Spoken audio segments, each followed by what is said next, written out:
हरे Krishna Krishna conscious books YouTube channel में आपका स्वागत है। हम रीड कर रहे हैं शिला प्रभुपाद लीलामृत का द्वितीय भाग। आज से हम स्टार्ट करेंगे प्रकरण नंबर 41। एक मंदिर हो वृंदावन, अक्टूबर 17, 1972। प्रभुपाद कार्तिक ऋतु का उत्सव अक्टूबर 16 से नवंबर 14 तक मनाने वृंदावन आए थे। उनकी योजना प्रतिदिन राधा दामोदर मंदिर में रूप गोस्वामी की समाधि पर व्याख्यान देने की थी। उनके व्याख्यानों का आधार रूप गोस्वामी की पुस्तक भक्ति रसामृत सिंधु था, जिसका अनुवाद स्वयं प्रभुपाद ने द नेक्टर ऑफ डिवोशन शीर्षक से किया था। पाश्चात्य देशों की यात्रा के मध्य प्रभुपाद ने अपने शिष्यों को कार्तिक में वृंदावन आने को आमंत्रित किया था। अतः अमेरिका, यूरोप, भारत तथा संसार के अन्य भागों से कई दर्जन शिष्य प्रभुपाद का साहचर्य पाने के लिए वृंदावन पहुंच गए थे। प्रभुपाद को अपनी वृंदावन योजना को विकसित करने की चिंता थी, इसलिए सीधे बंबई न जाकर पहले वे वृंदावन आए थे। उन्होंने अपने कुछ प्रमुख शिष्यों को बंबई की समस्याओं का समाधान ढूंढने के लिए भेज दिया था।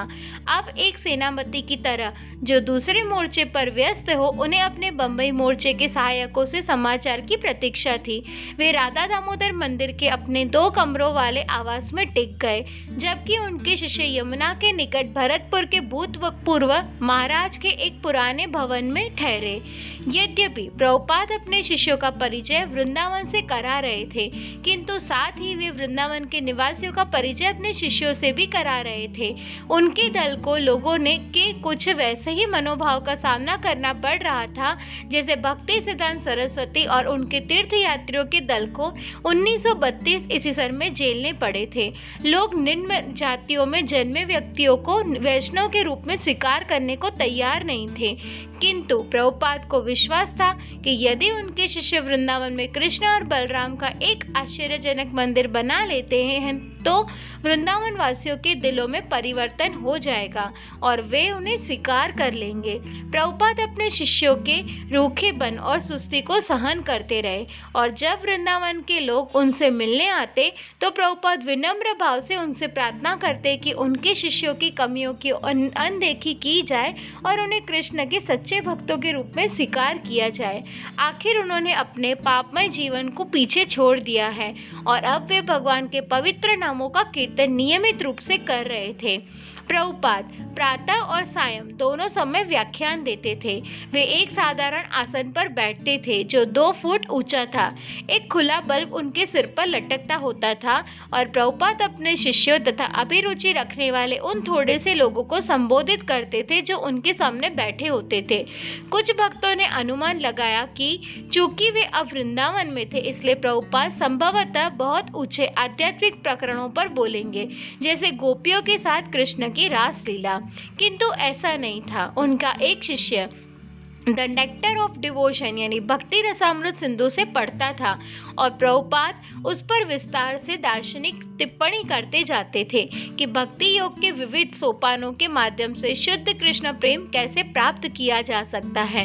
प्रभुपाद के व्याख्यान विशेष रूप से उनके शिष्यों के लिए थे, किंतु साथ ही वे भारत के ब्राह्मणों से यह भी आग्रह करते जाते थे कि उन्हें चाहिए कि वे पाश्चात्य वैष्णवों को भी स्वीकार करें और वे दर्जनों शास्त्रीय संदर्भों का उदाहरण देते कि जन्म का दर्जा सांसारिक उपाधि है और आध्यात्मिक जीवन से उसका कोई संबंध नहीं है।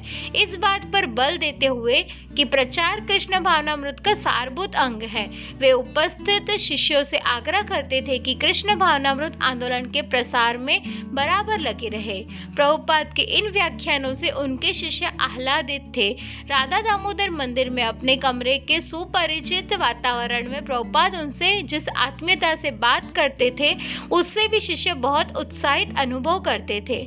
अपने कमरे को प्रभुपाद शाश्वत निवास के नाम से पुकारते थे, क्योंकि इसी कमरे में उन्होंने कृष्ण भावनामृत आंदोलन की योजना वास्तव में आरंभ की थी। उनके शिष्य देखते थे कि प्रभुपाद बड़े सवेरे उठ जाते थे और श्रीमद् भागवत के अनुवाद और अपने तात्पर्य मशीन पर डिक्टेट करने में लग जाते थे। आरती के समय वे कमरे की खिड़कियां खोल देते थे और श्री विग्रहों को देखा देखा करते थे। अन्य समयों में उनके शिष्य देखते थे कि वे छत पर घूमते हुए जप करते रहते थे और वे देखते थे कि उनके प्रश्नों का उत्तर देने तथा उनकी व्यक्तिगत समस्याओं का समाधान खोजने में सहायता करने के लिए प्रभुपाद सदैव उपलब्ध थे। तमाल कृष्ण गोस्वामी, श्याम सुंदर और करंदर बंबई पहुंचे। गिरिराज ने उन्हें बताया कि हालत पहले से खराब हो चुकी थी। जब श्रीमान एन ने समाचार पत्रों में यह सार्वजनिक सूचना पढ़ी कि जुहू की जायदाद के लिए इस्कॉन का अनुबंध हो गया है तो वह बहुत क्रुद्ध हो उठा था। गिरिराज हाथ जोड़कर उससे मिला था और उसने सामने नतमस्तक हुआ था, लेकिन श्रीमान एन को वह शांत नहीं कर सका। श्रीमान एन ने सारे वायदे तोड़ दिए थे और बिक्री अनुबंध इसलिए रद्द कर दिया था कि भक्तों ने 6 मास के अंदर पट्टा प्राप्त किया नहीं था। उसका दावा था कि जो 2 लाख का नकद भुगतान उसे हुआ था वह अब उसका हो गया था और भक्तों को चाहिए कि वे उसकी जमीन तुरंत खाली कर दें।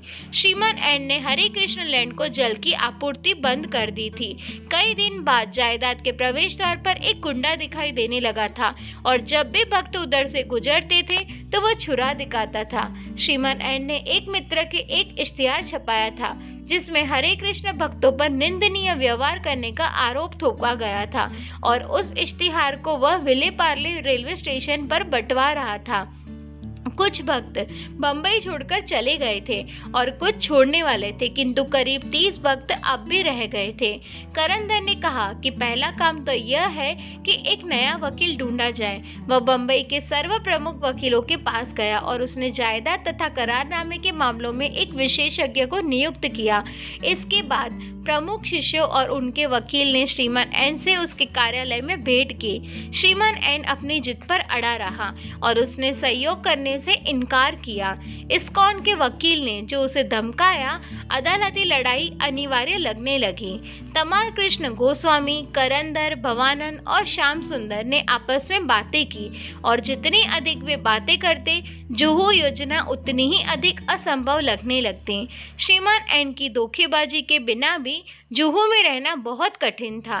भक्तों और श्री विग्रहों के लिए वहां रहने की सुविधा इतनी खराब थी कि छत टपकती थी और सीमेंट का फर्श टूट रहा था। वह स्थान चूहों, मक्खियों, तिलचट्टों, आवारा कुत्तों और मच्छरों से भरा था। कभी कभी वहां कोई विषैला सांप भी निकल पड़ता था। भक्तों को अक्सर उष्णकटिबंधीय बीमारियां हो जाती थी, विशेषकर मलेरिया और यकृत की। अतएव यद्यपि इस्कॉन का नया वकील मामले को न्यायालय में ले जाने के लिए तैयार था, किंतु भक्त हिचक रहे थे। श्रीमान एन का कहना था कि भक्त अपराधी है, न कि वह, क्योंकि उन्होंने दान आयुक्त यानी चैरिटी कमिश्नर से अनुमति प्राप्त नहीं की थी, इसलिए वे उनकी जमीन पर गैर कानूनी तरीके से रह रहे थे। उसने कहा कि वह क्षतिपूर्ति के लिए उन पर मुकदमा चलाएगा। वह कुछ हिंसक कार्यवाही करने पर भी तुल गया था। सभी दृष्टिकोणों से विचार करने पर इस्कॉन के नेता, जिन्हें प्रभुपाद ने जुहू की समस्या का समाधान ढूंढने के लिए नियुक्त किया था, इस निर्णय पर पहुंचे कि इस्कॉन को जमीन छोड़ देनी चाहिए। सबने मिलकर प्रभुपाद को एक पत्र लिखा और उसे श्याम सुंदर को सौंपा गया कि वह वृंदावन जाकर वह पत्र उन्हें स्वयं हाथ से दे। राधा दामोदर मंदिर के अपने कमरे में बैठे हुए प्रभुपाद ने बंबई का पत्र पढ़ा और उसे अलग रख दिया। वे बाहर आंगन में निकले। सूर्यास्त की बेला में बहुत सी चिड़िया चहचहा रही थी और भक्तगण जमीन पर एक दरी पर बैठे हुए प्रतीक्षा कर रहे थे। प्रभुपाद एक सामान्य ऊंचे आसन पर बैठ गए और जय राधा माधव गाने लगे। उन्होंने प्रद्युमन से पढ़वाना आरंभ किया और जहां उनका मन होता वे उसे रोक देते और व्याख्यान करने लगते। उन्होंने वृंदावन में निवास करने के विशेष लाभों को बताया, किंतु चेतावनी दी कि किसी को सांसारिक धंधा करने या आपराधिक कार्य करने के लिए वृंदावन धाम नहीं जाना चाहिए। लेकिन यदि कोई वृंदावन वासी कोई अपराध करता है तो भी वह विशेष लाभ पा सकता है। शर्त यह है कि वह वृंदावन की धूल में पड़ा रहे। रात हो गई और अंधेरे आंगन में बिजली की धीमी रोशनी में प्रभुपाद का व्याख्यान चलता रहा। तीर्थयात्री आते रहे और जाते रहे, ये देखते हुए कि स्वामी जी का संबोधन अपने पाश्चात्य शिष्यों को जारी है। प्रश्नोत्तर काल के बाद प्रभुपाद अपने कमरे में वापस गए। मार्ग में वे मंदिर के स्वामी गौरचंद स्वामी से बात करते रहे। कुछ भक्त प्रभुपाद के कमरे में रुके रहे। बहुत से भारतीय खिड़कियों की सलाखों के बीच से अंदर झांक रहे थे। यद्यपि बरसों पहले जब इस कमरे के स्थायी निवासी भक्तिवेदांत स्वामी अमेरिका नहीं गए थे, किसी ने उधर निगाह डालने की परवाह तक नहीं की थी। जब प्रभुपाद अकेले रह गए तब वे बम्बई के बारे में सोचने लगे। यद्यपि वृंदावन बम्बई से सैकड़ों मील दूर था, तथापि वहां की घटनाएं प्रभुपाद के हृदय में यहाँ वृंदावन में धड़क रही थी। उन्होंने उस अनुबंध की प्रति निकाली जैसे उन्होंने श्रीमान एन के साथ किया था। तब उन्होंने अपने सचिव को बुलाया और वे बम्बई के अपने लोगों को एक पत्र लिखाने लगे। उन्होंने पत्र का आरंभ एक वकील की भांति हर बिंदु का तर्कपूर्ण उत्तर देते हुए किया। भूमि खंड छोड़ देने का एक कारण जो उनके शिष्यों ने दिया था यह था कि दान आयुक्त ने अनुमति देने से इनकार कर दिया है। प्रभुपाद का तर्क था कि उस हालत में उन्हें अपना धन वापस पाने का प्रयत्न करना चाहिए और तब भूमि खंड छोड़ देना चाहिए। लेकिन ऐसा लगता था कि दान आयुक्त की अनुमति में केवल देर हो रही थी, उनकी मनाही नहीं थी। यह तो बहुत मामूली बात थी। यद्यपि श्रीमान एन का कहना था कि दान आयुक्त की अनुमति प्राप्त करने की समय सीमा 6 महीना थी, किंतु प्रभुपाद ने इंगित किया कि मूल अनुबंध में समय सीमा कोई उल्लेख नहीं था। प्रभुपाद के लोगों ने भूमि खंड छोड़ देने के पक्ष में दूसरा तर्क यह दिया कि श्रीमान एन के अनुसार मूल विक्री अनुबंध की शर्तों के मुताबिक वे 6 महीने के अंदर पट्टा प्राप्त करने में असफल रहे हैं। प्रभुपाद का उत्तर था कि प्रश्नगत शर्त के अनुसार अनुबंध को 6 महीने के अंदर रद्द कर देने का विकल्प उन्हें प्राप्त था, न कि विक्रेता को। मुख्य बात यह थी कि श्रीमान एन ने 1 लाख रुपए का चेक नकद भुगतान के रूप में 6 महीने के अंदर स्वीकार किया था, अतः बिक्री के करारनामा का पालन हो गया था। हमारी समझ में उसने पट्टा पूरा कर दिया है और हम उसे रद्द नहीं करना चाहते और हमारी तरफ से सौदा अंतिम रूप में शीघ्र पूरा हो जाएगा। बस वह चालबाजी से इस मसले से बचना चाहता है। उसने तुम लोगों पर अपना रोब जमा लिया है और तुम उससे डर गए हो। उसने तुम लोगों को मूर्ख बनाया है कि तुम सोचोगे कि उसकी कानूनी स्थिति तुमसे अच्छी है जिससे वह तुमसे कुछ और धन ऐंठ ले, किंतु यह नीरा धोखा है। हम उसे अधिक राशि नहीं देंगे। उसे आगे भुगतान मत करना। सबसे पहले उसके विरुद्ध फौजदारी का मुकदमा करना है। इससे तुम्हें निराश नहीं होना चाहिए, न उससे डरना चाहिए। हमारी स्थिति बहुत ही मजबूत है। यदि श्रीमान एन हिंसा की धमकी दे रहा था तो भी भूखंड छोड़ने पर यह कोई कारण नहीं था। भक्तगण भूमिखंड में कानूनी तौर पर रह रहे थे, उन्हें पुलिस का संरक्षण प्राप्त करना चाहिए। इसलिए मैं कहता हूँ कि तुम लोग ऐसे मामलों में पार नहीं पा सकते क्योंकि तुम बहुत डरपोक हो। तुम जो चाहे करो, फौजदारी का मुकदमा तुरंत दाखिल कर देना चाहिए। तुम लोग ऐसा नहीं कर रहे हो क्योंकि वह तुम्हें दोष दे रहा है। वह ऊंची ऊंची बातें करता है, धमकी देता है और तुम मूर्खतापूर्वक उस पर विश्वास कर लेते हो और वही करते हो जो वह कहता है। मैं ऐसा नहीं करूँगा। प्रभुपाद ने निष्कर्षतः भक्तों को परामर्श दिया कि वे मजिस्ट्रेट के पास जाए और उसे सब बातें बताएं। हमने श्रीमान एन को दंड दिया और अब वह हिंसा की धमकी देकर हमें भगाना चाहता है। भक्तों को डरना नहीं चाहिए। प्रभुपाद वृंदावन केवल व्याख्यान देने नहीं आए थे। वे अपनी कई जायदाद पर भवन निर्माण आरंभ करना चाहते थे और बम्बई के समाचार से वे अपने इस उद्देश्य से विचलित नहीं हुए। वे प्रतिदिन अपने भक्तों का संकीर्तन जुलूस राधा दामोदर मंदिर से रमन रेती तक निकलवाते थे। कभी कभी वे रमन रेती निर्माण स्थल को देखने चले भी जाते थे, जहां अभी तक केवल फूस की झोपड़ियां थी, बाड़ के तार लगे थे और कुछ निर्माण सामग्री पड़ी थी। निर्माण कार्य का प्रभारी शिष्य सुबह सुस्त और अनिच्छुक था और प्रभुपाद ने उसका कार्यभार लेने के लिए बम्बई से तमाल कृष्ण गोस्वामी को बुलाया था। एक दिन बड़े सवेरे सुबह रमन रेती से जहाँ वह रह बह रहा था, राधा दामोदर मंदिर की छत पर प्रभुपाद के पास पहुंचा। उसने कहा, प्रभुपाद, मुझे बड़ी कठिनाई हो रही है। मुझे पढ़ने का समय नहीं मिलता है, मैं अच्छी तरह जप नहीं कर पाता, मैं कृष्ण के विषय में चिंतन नहीं कर सकता। हर समय मुझे यही ध्यान रहता है कि यह ठेकेदार हमें ठग रहा है, या फिर मुझे मजदूरों के लिए अथवा सामान के लिए चेक काटने की चिंता रहती है। यह असह्य है। इन सब के कारण मैं कृष्ण के बारे में नहीं सोच पाता। प्रभुपाद ने उत्तर दिया, क्या तुम सोचते हो कि कुरुक्षेत्र के मैदान में अर्जुन केवल कृष्ण का चिंतन कर रहे थे? क्या तुम सोचते हो कि युद्ध क्षेत्र में केवल कृष्ण सक्रिय थे और अर्जुन योग की साधना में लीन बैठे थे? नहीं, वे युद्ध कर रहे थे। कृष्ण के नाम में वे संहार कर रहे थे। वे उन सभी सैनिकों के बारे में सोच रहे थे जिनका संहार उन्हें कृष्ण के नाम से करना था। चेक के बारे में, मजदूरों के बारे में और ठेकेदार के बारे में सोचना भी अर्जुन की तरह सोचना है। यही कृष्ण की सेवा है। सीधे कृष्ण के बारे में सोचने की चिंता तुम्हें नहीं होनी चाहिए। अर्जुन कृष्ण के सामने ध्यान मग्न उनके रूप का चिंतन करते हुए नहीं बैठे थे, वे कृष्ण की सेवा में लगे थे। उसी तरह यह कृष्ण की ही सेवा है। तुम लगे रहो, तुम्हारा जीवन कृष्ण की सेवा से पूर्ण है। यह बहुत अच्छा है। सुबल संतुष्ट नहीं हुआ। उसने प्रभुपाद से शिकायत की कि अन्य भक्त उसे सहयोग नहीं दे रहे थे। वह वृंदावन में एकांतवास करना चाहता था और इस्कॉन का सार्वकालिक प्रचारक बनने की बजाय शेष जीवन जप में लगाना चाहता था। श्रील प्रभुपाद ने पूछा, तुम्हारा मतलब क्या है? तुम्हारी बात कोई नहीं सुनेगा। तुम्हारा तात्पर्य यह है कि वे दोषी है? नहीं, दोष तुम में है। प्रभुपाद ने आवाज ऊंची की, यदि तुम प्रवचन कर रहे हो और कोई तुम्हें सुन नहीं रहा है तो इसका तात्पर्य यह नहीं है कि तुम विरक्त होकर तुम चले जाओ और जप में डूबकर अपनी जान बचा लो।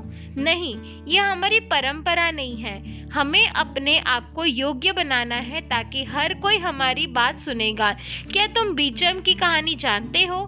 सुबल ने सिर हिलाया। कोई उसकी दवा खरीदता नहीं था। प्रभुपाद ने कहना जारी रखा, इसलिए उसे चिंता होने लगी। वह प्रयत्न करता रहा और एक दिन एक व्यक्ति उसके पास आया और उसने पूछा कि क्या उसके यहाँ बीचम पाउडर है, और इस बात से उत्तेजित होकर कि किसी ने उसकी दवा मांगी, वह मर गया। बात इसी तरह है। अच्छा है कि हम अपना पूरा जीवन लगा दें और मर जाए, अधिक नहीं तो केवल एक व्यक्ति को कृष्ण भावना भावित बनाने में। यही हमारी परंपरा है कि हम कृष्ण का प्रचार करने में निमग्न हो जाए, चाहे वह वृंदावन में हो या अन्यत्र। हमें इन असुरों द्वारा संसार को नष्ट किए जाने से बचना है। सक्रिय सेवा और उसके प्रत्यक्ष फल पर बल देने में श्रील प्रभुपाद अपने आध्यात्मिक गुरु के दृष्टांत और उपदेश का ठीक ठीक पालन कर रहे थे। श्रील भक्ति सिद्धांत सरस्वती की कथा अनुसार एकांत स्थान में जप करना और प्रचार न करना प्रवचना का मार्ग है। भक्तिपूर्ण सेवा का तात्पर्य कृष्ण के लिए व्यावहारिक कार्य था। इंद्रियों को वश में रखने का सरल सकारात्मक तरीका उन्हें कृष्ण की सेवा में पूर्ण रूप से नियोजित करना था। प्रभुपाद ने सुबल को बताया कि सक्रिय सेवा सर्वोत्तम योग है। यह ऐसा तथ्य था जिसे प्रभुपाद ने अपनी पुस्तकों में बार बार कहा है। हाल में प्रकाशित श्रीमद् भागवत के दूसरे स्कंद में उन्होंने कहा है, यहाँ यह स्पष्ट रूप से उल्लेखित है कि वृंदावन के निवासी अपने प्रतिदिन के कार्य में बहुत अधिक व्यस्त रहते हैं और दिन भर में इस कड़े परिश्रम के कारण रात में वे गहरी नींद में सोते थे। इसलिए ध्यान या आध्यात्मिक जीवन के अन्य कार्यकलापों के लिए उनके पास बहुत थोड़ा समय बचता था, किंतु यथार्थ वे सर्वोच्च आध्यात्मिक कार्यों में ही लगे होते थे। वे जो कुछ भी करते थे वह आध्यात्मिक बन जाता था, क्योंकि वह कृष्ण के साथ उनके संबंध में से जुड़ जाता था। उनके कार्यकलापों के मध्य में कृष्ण होते थे और इस रूप में उनके समस्त तथाकथित भौतिक कार्यकलाप आध्यात्मिक ऊर्जा से सराबोर हो जाते थे। भक्ति योग का यही सबसे बड़ा लाभ है। प्रत्येक व्यक्ति को अपने कर्तव्य का निर्वाह कृष्ण के नाम में करना चाहिए और ऐसा करने से उसके सभी कार्यकलाप कृष्ण के विचार से सराबोर हो जाएंगे, जो आध्यात्मिक आत्म साक्षात्कार में भाव समाधि का सर्वोच्च रूप है। जहाँ तक संभव होता है, प्रभुपाद प्रत्येक शिष्य को उसकी शारीरिक मनोवैज्ञानिक प्रकृति के अनुसार किसी न किसी प्रकार की सेवा में लगाए रखते थे। प्रत्येक को कृष्ण की सेवा किसी न किसी रूप में करनी ही होती थी। चूंकि श्रील प्रभुपाद वृंदावन में एक मंदिर बनाना चाहते थे, जो कोई भी उसमें उनकी सहायता कर सकता था, चाहे वह प्रशिक्षण प्राप्त हो या ना हो, ऐसे कार्य में उसकी प्रवृत्ति हो या ना हो, जो कोई भी सहायता देने के लिए आगे आ जाता था, वह उनका और कृष्ण का अति प्रिय बन जाता था। एक गृहस्थ दंपति गुरुदास और यमुना मंदिर के निर्माण में प्रभुपाद की सहायता करने के लिए वृंदावन में रहने को राजी हो गए। प्रभुपाद ने उनके निर्णय का स्वागत किया और अपनी योजना के बारे में उनसे विचार विनिमय किया। यदि आप मेरे लिए वृंदावन में इस तरह का एक मंदिर बनवा देंगे तो मैं आपका सदा आभारी रहूंगा। हमारा यह कृष्ण का आंदोलन अति व्यापक है, अतः यदि हमारे पास वृंदावन में एक मंदिर न हुआ तो क्या लाभ होगा। वृंदावन कृष्ण की भूमि है और भविष्य में हमारे शिष्य बहुत से अन्य पर्यटकों और मित्रों के साथ वहां दर्शन के लिए आएंगे, अतः उनके लिए हमारे पास पर्याप्त स्थान होना चाहिए। मैं जानता हूं कि निर्माण कार्य को देखने के लिए आपका प्रशिक्षण नहीं हुआ है और यह कार्य आपकी रुचि के अनुकूल भी नहीं है, किंतु चूंकि आप कृष्ण के निष्ठावान भक्त हैं, इसलिए वे आपको इसे करने के लिए पूरी शक्ति और बुद्धि दे रहे हैं। हम यही चाहते हैं और कृष्ण चेतना की बढ़ोतरी भी यही है। कार्तिक के अंत में प्रभुपाद और उनके अधिकतर शिष्यों ने वृंदावन से प्रस्थान के पूर्व उनके शिष्यों और वृंदावन के निवासियों के बीच संबंधों में बहुत सुधार हो गया था। भक्तों द्वारा नित्य प्रति रमण रीति तक संकीर्तन जुलूस निकाले जाने का वृंदावन के लोगों पर बहुत अच्छा प्रभाव पड़ा था। वे लोग प्रभुपाद से प्रभावित थे। यद्यपि प्रभुपाद को अच्छा लग रहा था कि समय की बहुत बर्बादी हुई है, किंतु उनके मन में आशा जग रही थी कि श्रीमान एन ने उन्हें जब जमीन दी थी उसे 1 वर्ष पूरा हो रहा था। इस्कॉन की परियोजनाएं सारे संसार में चल रही थी और उसके सभी लोग संघर्ष में लगे थे। भक्तों की आय का एकमात्र साधन पुस्तकों की बिक्री और किसी सीमा तक स्पिरिचुअल स्काई यानी आध्यात्मिक आकाश धूप बत्ती का व्यवसाय था। अभी तक वृंदावन की परियोजना के लिए प्रभुपाद के पास कोई वास्तुकला संबंधी योजना नहीं थी, किंतु उन्होंने निश्चय किया कि वे पुस्तक कोष से और भक्तों से निर्माण सामग्री और मजदूरों के लिए पर्याप्त धन संग्रह करेंगे। एक दिन वे निर्माण स्थल पर गए और एक भक्त से उन्होंने सीमेंट बालू दिलवाया और अपने हाथ से ही उन्होंने नींव का मसाला जमा दिया। हैदराबाद नवंबर 11, 1972। प्रभुपाद हैदराबाद एक पंडाल कार्यक्रम के लिए गए थे। वे जहां भी जाते उनका व्याख्यान सुनने के लिए विशाल जनसमूह उमड़ पड़ता था। कार से उतरते या उसमें बैठते समय भी उनके चरण कमलों का स्पर्श करने के लिए लोग उन्हें घेर लेते थे। यद्यपि उन दिनों हैदराबाद सूखे से ग्रस्त था, तथापि प्रभुपाद के वहां पहुंचने के कुछ दिन बाद ही वर्षा हो गई। एक समाचार पत्र ने लिखा कि प्रभुपाद और उनके शिष्यों ने जो उत्साहपूर्वक हरिनाम कीर्तन संपन्न किया था, उससे सूखे का अंत हुआ था। प्रभुपाद सहमत हो गए। श्रील प्रभुपाद की भेंट श्रीमान एन से हुई, जो उस समय बंबई से हैदराबाद आया हुआ था। श्याम सुंदर का श्रीमान एन से संबंध अब भी स्नेहपूर्ण बना हुआ था, क्योंकि श्रीमान एन श्याम सुंदर की 3 वर्षीय लड़की सरस्वती को बहुत प्यार करता था। इसलिए श्याम सुंदर श्रीमान एन के पास गया और प्रभुपाद से मिलने के लिए उसे राजी किया। श्रीमान एन मिलने को तैयार हो गया, किंतु उसके मन में शंका थी कि प्रभुपाद उसे उसकी इच्छा के विरुद्ध कुछ करने को राजी करवाने के लिए अपनी गुह्य शक्ति का प्रयोग कर सकते हैं। इसलिए वह प्रभुपाद के आध्यात्मिक शक्ति के प्रतिकार के लिए अपने साथ एक गुरु लेकर आया। श्रीमान एन, उसका गुरु और श्याम सुंदर सभी एक साथ पनीलाल पृथ्वी के घर पर आए, जहां प्रभुपाद ठहरे हुए थे। प्रभुपाद अनौपचारिक रूप से अभ्यागतों से मिले और प्रसाद ग्रहण करते हुए आपस में वार्ता करने लगे। प्रभुपाद को जमाई आई तो श्रीमान एन का गुरु बोल पड़ा, ओ स्वामी, आप बहुत थक गए हैं। हम आपको कष्ट नहीं देना चाहते, आप विश्राम करें, हम बाद में बात करेंगे। प्रभुपाद ने उत्तर दिया, हाँ, मैं बहुत थक गया हूँ। अतः श्रीमान एन और उनका गुरु वहां से उठे और बगल के कमरे में चले गए। कुछ मिनट बाद प्रभुपाद ने तमाल कृष्ण गोस्वामी को अपने कमरे में बुलाया। उन्होंने कहा, जब कोई आपसे पूछे कि क्या आप थक गए हैं, इसका तात्पर्य यह है कि वह थक गया है। यदि आप बगल के कमरे में जाएं, तो आप देखेंगे कि वे सो रहे हैं। उन्होंने तमाल कृष्ण को आदेश दिया कि वे श्रीमान एन के गुरु की नींद में बाधा डाले बिना श्रीमान एन को सावधानी पूर्वक जगाए और उसे उनके पास ले आए। तमाल कृष्ण पंजों के बल कमरे में घुसे और उसने श्रीमान एन और उसके गुरु को बिस्तरों पर सोए हुए पाया। वे श्रीमान एन के पास गए और धीरे से उसकी बाह का स्पर्श करके बोले, श्रीमान एन, जाग जाइए। प्रभुपाद आपसे बात करना चाहते हैं, जल्दी आइए।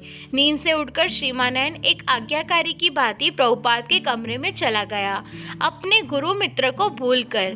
प्रभुपाद ने श्रीमान एन से 2 घंटे बात की और विचार विनिमय का अंत होने तक उन्होंने बिक्री का एक नया करारनामा तैयार कर लिया।